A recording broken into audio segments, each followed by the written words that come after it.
Le Real Madrid va affronter Getafe lors de la prochaine rencontre du Real en Liga.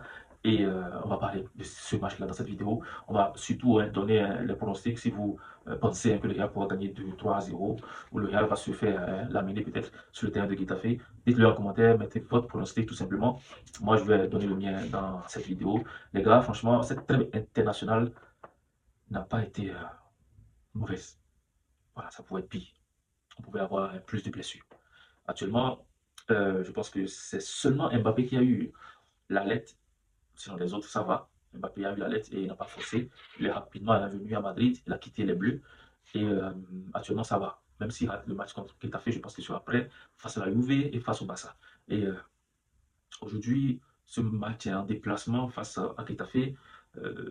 On ne devrait pas franchement sous-estimer Getafe, cette équipe qui joue souvent le métier en Liga. Ils sont souvent là, ils ne sont jamais relégués, mais ils ne sont pas aussi forcément très forts. Hein. On arrive souvent à les battre et ce serait quand même les sous-estimer d'aller ou de penser déjà à une victoire du Real Madrid sur le terrain de Getafe parce que, je vous le dis souvent, la Liga ça trompe et il ne faut jamais sous-estimer une équipe en Liga. C'est vraiment une erreur de faire cela. Et côté blessure, on n'a pas vraiment de grands noms, à part ceux qui étaient déjà blessés. On a plutôt de bonnes nouvelles. Un joueur comme Mendy, il est de retour à l'entraînement. Mbappé va plutôt bien. Je ne sais pas s'il va jouer le prochain match, mais ce qui est sûr, pour le Classico, il sera là. Bellingham, il ne s'est pas blessé. Vinicius Junior, Rodrigo, tout ça, bon, ça va. Voilà. Il n'y a pas vraiment d'alerte. Adam Güler qui a joué la Turquie, qui était très bon aussi. Ils sont tous là. Et ça va reprendre petit à petit les entraînements et se préparer pour le match face à Getafe. Parce que, voilà, le nouveau système va redémarrer. Match en Liga, Ligue des Champions, Coupe, tout ça, c'est mélangé. Les joueurs sont vraiment occupés de ouf. C'est ce qui crée souvent les blessures. Mais je pense que la trêve internationale aussi, il y a un virus qui s'appelle virus blessure.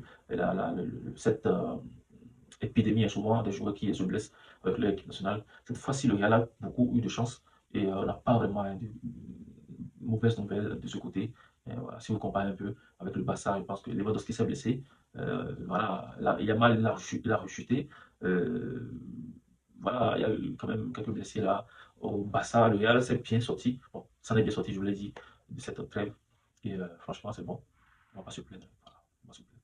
Les gars, euh, pour ce match, je pense que le Real va gagner, mais sera un peu plus bousculé parce qu'on a vu les derniers matchs du Real Madrid, c'était pas vraiment ça. Voilà. On sera un peu bousculé, mais on va gagner. Voilà, je vais sur un 3-1. Voilà, avec notre défense là actuellement, c'est pas fort, c'est pas vraiment assurant. Euh, mais je passe une victoire. La défense, c'est vrai, n'est pas rassurante, mais on va quand même gagner. Si on prend trop de buts, c'est un seul but, 3-1, c'est mon score. Donnez votre score dans les commentaires. D'ici là, portez-vous bien. On se dit.